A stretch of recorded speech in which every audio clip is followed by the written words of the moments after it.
भारत माता की। भारत माता की। भारत माता की। ಶಿವಮೊಗ್ಗದ ಜನತೆಗೆ ನನ್ನ ನಮಸ್ಕಾರಗಳು.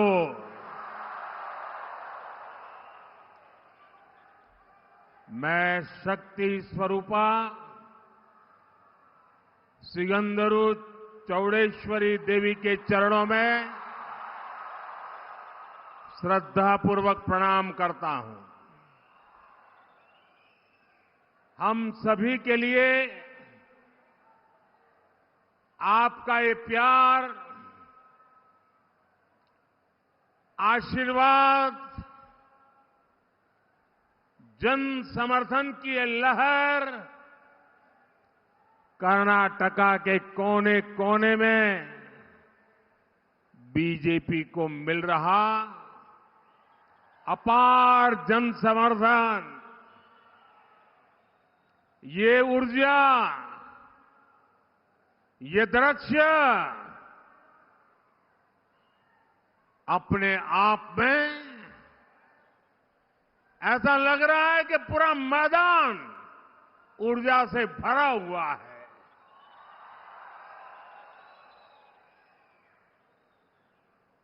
दूसरी तरफ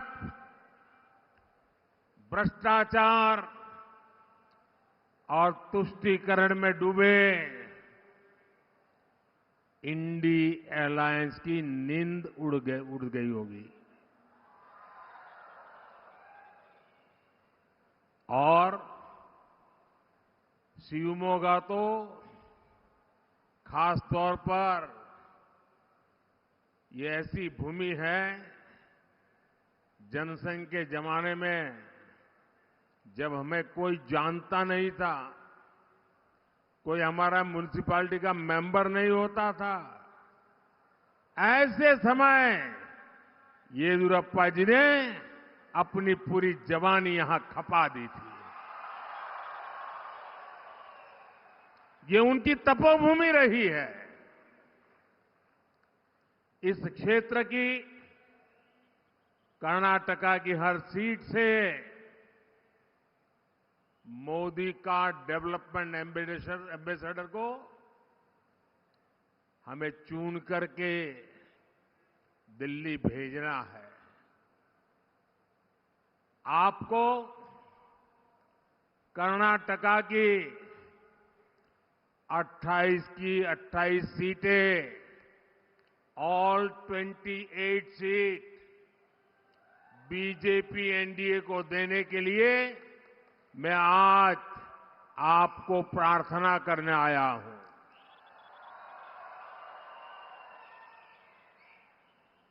चार जून को 400 पार, 4 जून को 400 पार के मिशन में कर्नाटका की आप सभी मतदाताओं की बहुत बड़ी भूमिका है. और इसलिए आखिर करे 400 सीटें की बात क्यों कर रहे हैं हम? ये 400 सीटें क्यों? विकसित भारत के लिए 400 पार, विकसित भारत के लिए,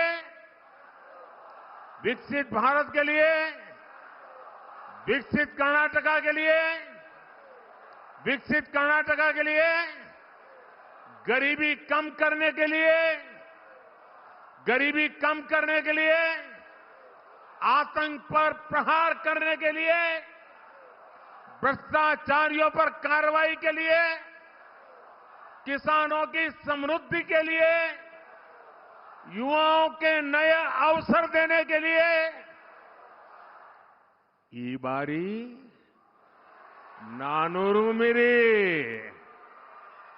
ಈ ಬಾರಿ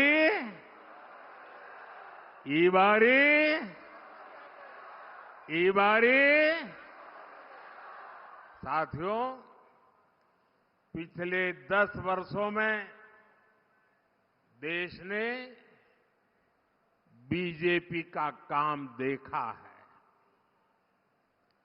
बीजेपी की सबसे बड़ी प्राथमिकताएं हैं विकास, गरीब कल्याण और सामर्थ्यवान भारत।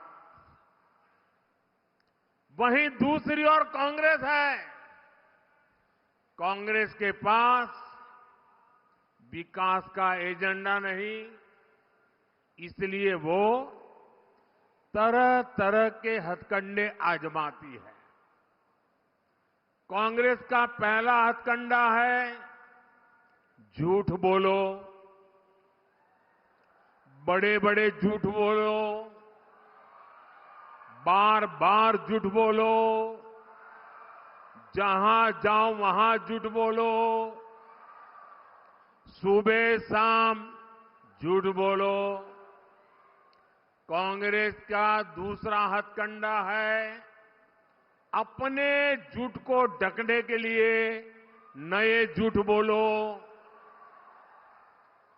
कांग्रेस का तीसरा हथकंडा है जब पकड़े जाओ तो अपनी करतूतों का ठीकरा दूसरों के सर पर फोड़ दो। हर चुनाव से पहले कांग्रेस के लोग बड़े बड़े झूठे वादे करने में एक्सपर्ट हो गए हैं।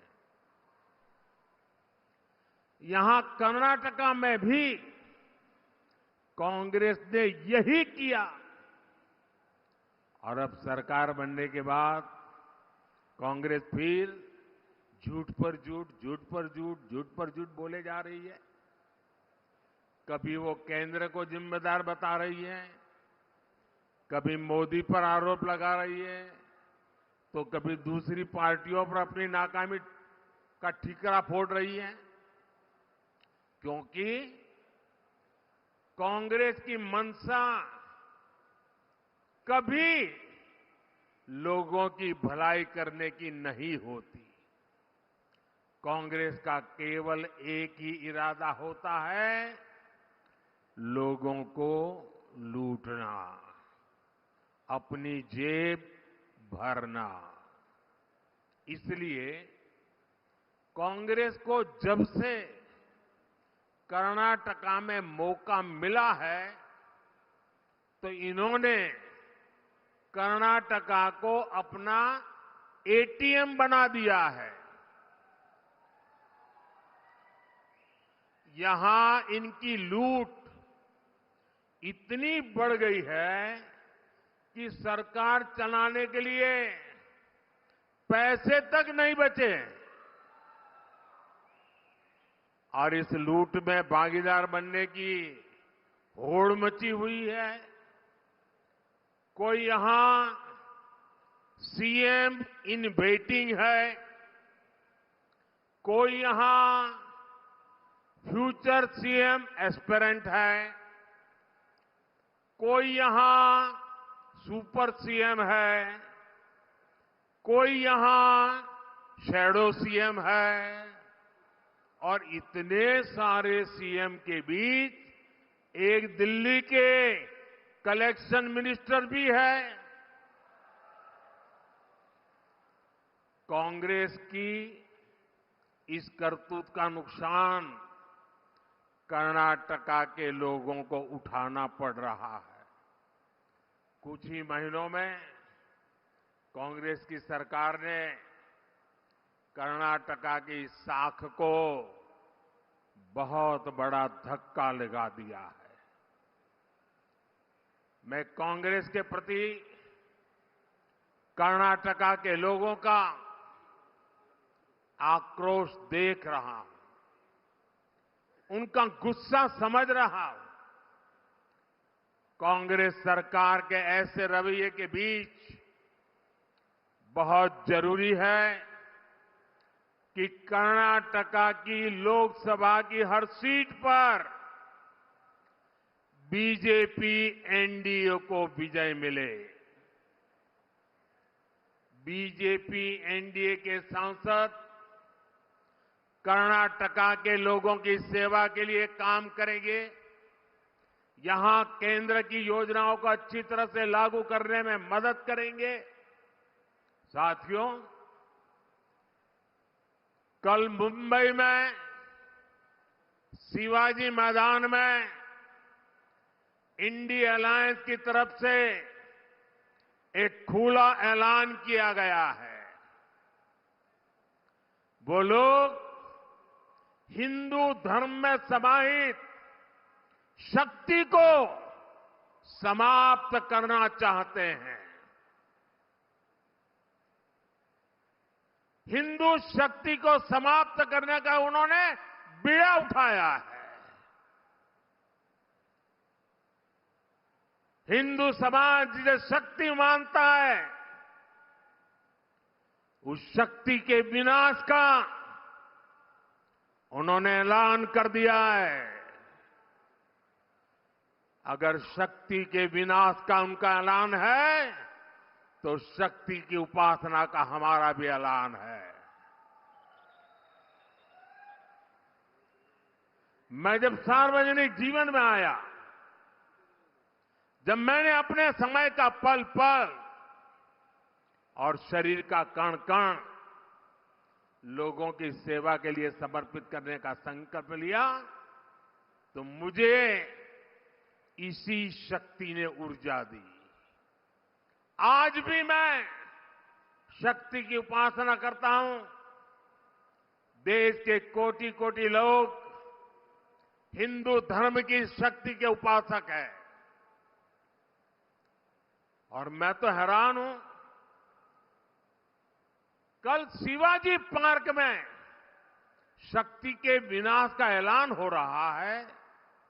जब मैंने सुना तो मैं सोच रहा था, बाला साहब आप ठाकरे जी, बाला साहब ठाकरे जी, उनकी आत्मा को कितना दुख पहुंचा होगा। शिवाजी पार्क में शक्ति का विनाश करने का ऐलान किया जाए, वो भी शिवाजी पार्क में, और उस भूमि पर जहां का बच्चा बच्चा जन्म से जय भवानी जय शिवाजी का मंत्र लेकर के बड़ा होता है। छत्रपति शिवाजी महाराज तुळजा भवानी से आशीर्वाद लेकर के हिंदवी स्वराज की स्थापना के लिए निकल पड़े थे। वे शक्ति के उपासक थे, और उसी शिवाजी पार्क में शक्ति के विनाश का ऐलान किया जाता है। और कौन लोग मंच पर बैठे थे, पता नहीं बाला साहब की आत्मा को क्या होता होगा।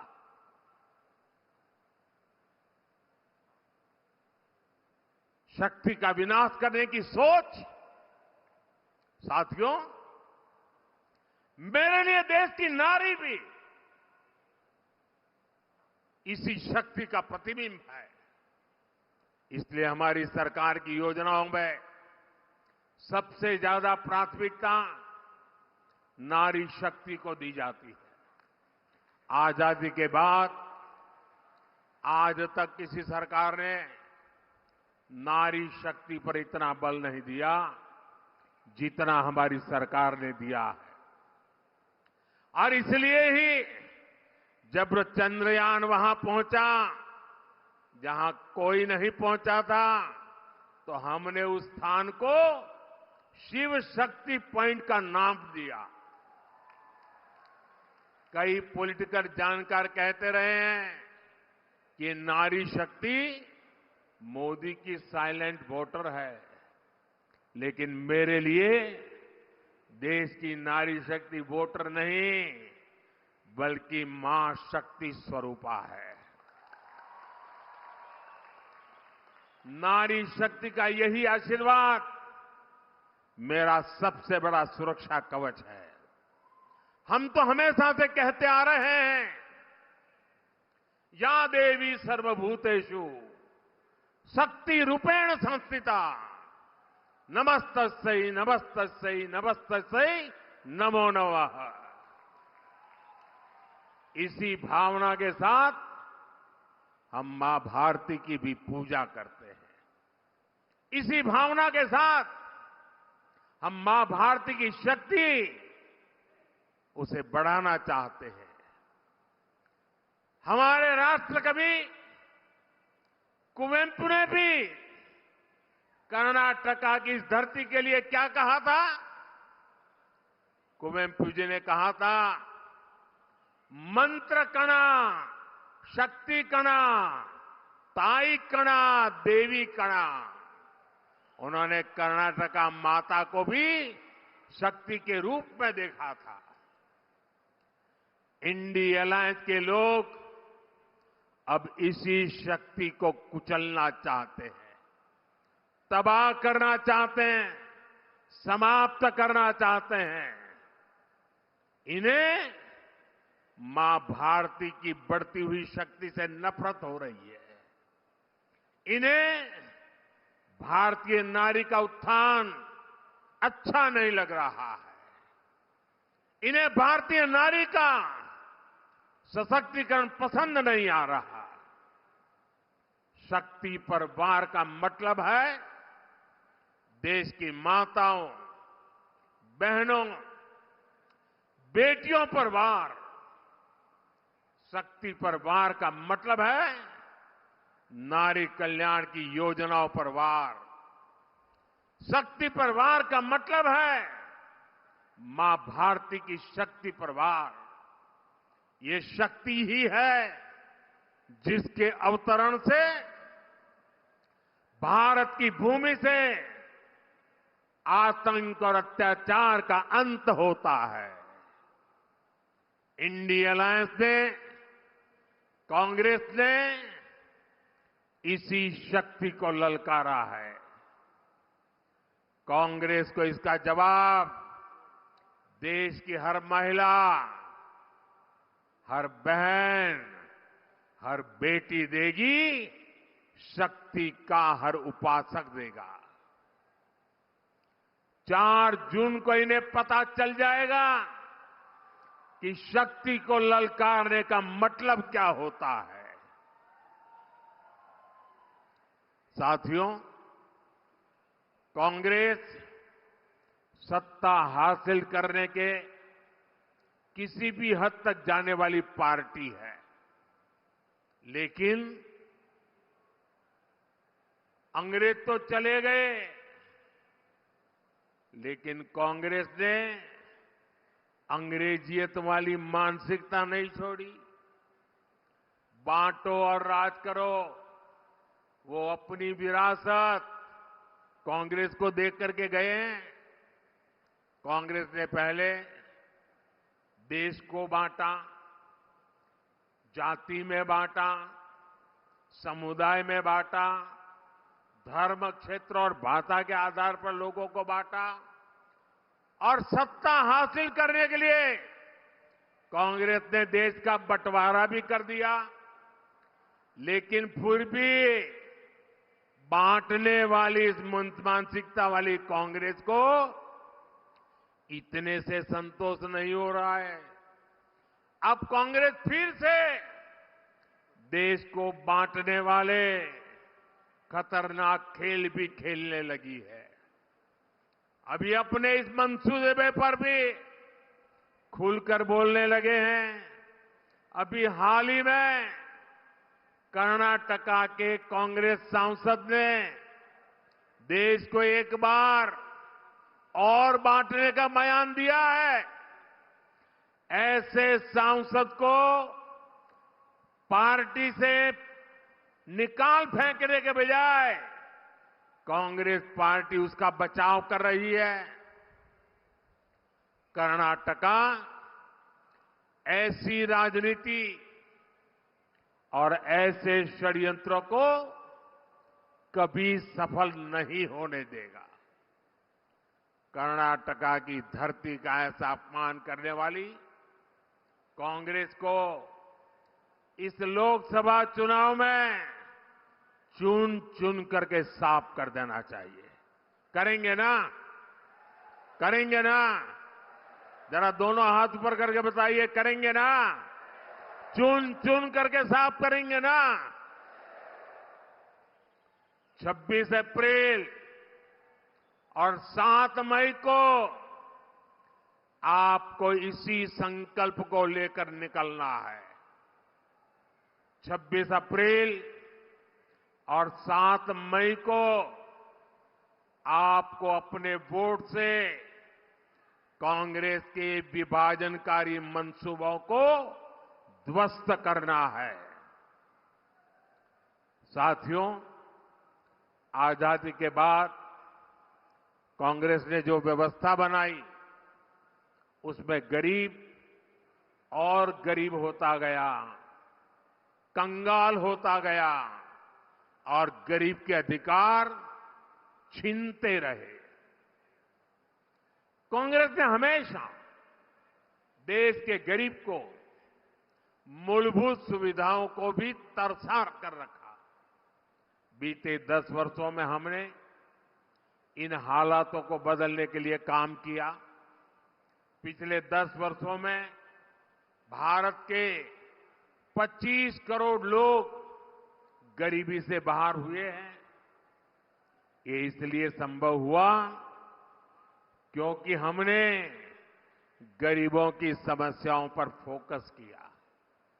हमने उन्हें मुश्किलों से बाहर निकालने का रास्ता तैयार किया। मैं आपको कर्नाटका का उदाहरण देता हूं कि हमारे काम का स्केल कितना बड़ा है। परिवार में कोई मेडिकल इमरजेंसी आ जाए तो गरीब और गरीब हो जाता है।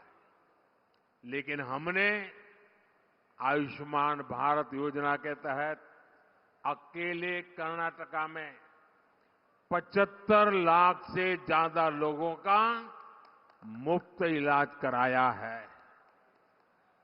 अकेले शिवमोगा में ही 5 लाख से ज्यादा आयुष्मान कार्ड धारक है।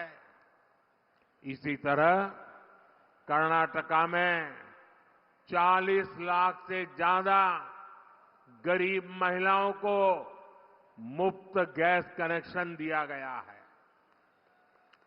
पूरे कर्नाटका में लगभग 9 लाख परिवारों को पीएम आवास योजना के तहत पक्का मकान दिया है।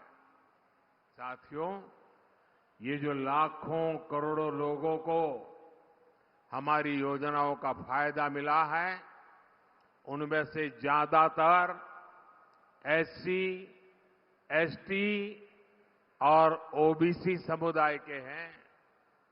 आज उन्हें सशक्त बनाकर हम सामाजिक न्याय की दिशा में आगे बढ़ रहे हैं। पिछली बार मैं यहां शिवमोगा एयरपोर्ट का उद्घाटन करने आया था। मुझे याद है कि यहां की हक्की पिक्की जनजातीय समुदाय के लोगों से मेरी लंबी चर्चा हुई थी। उन लोगों को ऑपरेशन कावेरी के द्वारा युद्ध संकट में घिरे सूडान से बाहर निकालना लाया गया था। मैं इस बात का उदाहरण है कि हम अपने सभी लोगों के लिए काम कर रहे हैं। ये मायने नहीं रखता कि वो कहां है। ये इस बात का भी प्रमाण है कि वंचित समुदाय की सेवा के प्रति बीजेपी लगातार समर्पित है। आजाद भारत के इतिहास में बीजेपी ही वो पार्टी है जिसने एससी और एसटी दोनों समुदाय के लोगों को राष्ट्रपति बनाया है। इसलिए जब आप बीजेपी को वोट देंगे तो आपका वोट सामाजिक न्याय के लिए होगा। साथियों, आज पहली बार भारत इस मुकाम पर पहुंचा है कि दुनिया में लोग भारत के आधुनिक इंफ्रास्ट्रक्चर की चर्चा कर रहे हैं। भारत की पहचान अब हाई स्पीड वंदे भारत, नमो भारत ट्रेनों से होती है। भारत की पहचान अब मेट्रो और अंडर वाटर मेट्रो से हो रही है।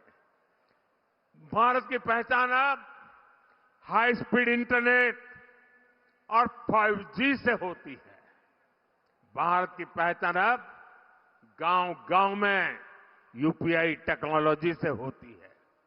भारत की पहचान अब ग्रीन कॉरिडोर और एक्सप्रेस वेज से होती है। बीजेपी की केंद्र सरकार कर्नाटका में भी इसी विकास अभियान को बढ़ावा दे रही है। यहां तुमकुरू और शिवमोगा के बीच नेशनल हाईवे बन रहा है। हमारी सरकार इसके निर्माण पर 6,000 करोड़ रुपए से ज्यादा खर्च कर रही है। इससे इस इलाके की पूरी तस्वीर बदल जाएगी। शिवमोगा और बेंगलुरु पहुंचने में लगने वाला समय 2 घंटे कम हो जाएगा। करीब 100 करोड़ रुपए की लागत से शिवमोगा के पास कोटेगंगूर को कोचिंग डिपो भी विकसित किया जा रहा है। शिवमोगा शहर में 2 रेलवे ब्रिज भी बनाए गए हैं, जिससे यहां के लोगों को बहुत सुविधा हो गई है। शिवमोगा, सागर जंबागरू और तलगुप्पा स्टेशनों को अमृत स्टेशन भी बनाया गया है। यहां की रेल सुविधाओं का कायाकल्प हो रहा है।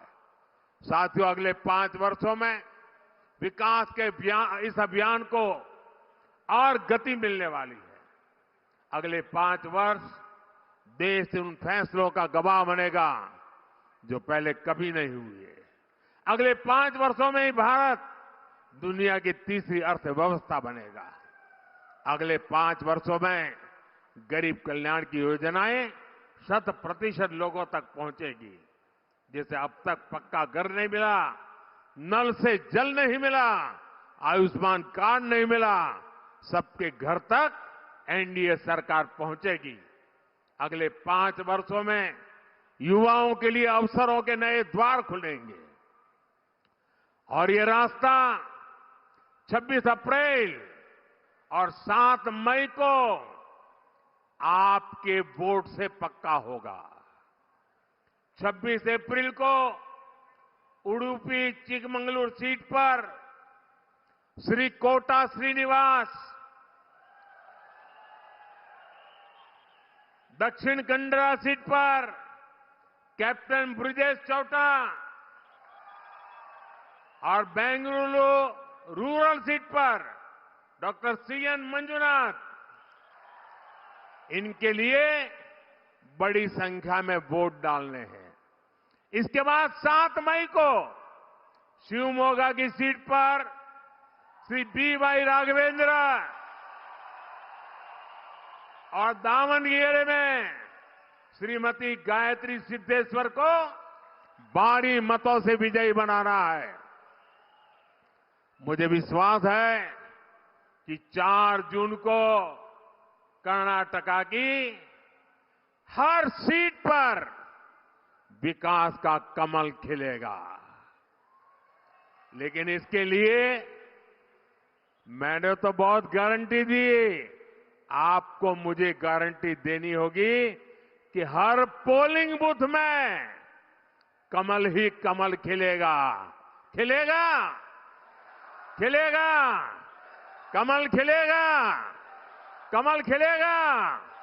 बहुत बहुत धन्यवाद। भारत माता की, भारत माता की, भारत माता की। धन्यवाद।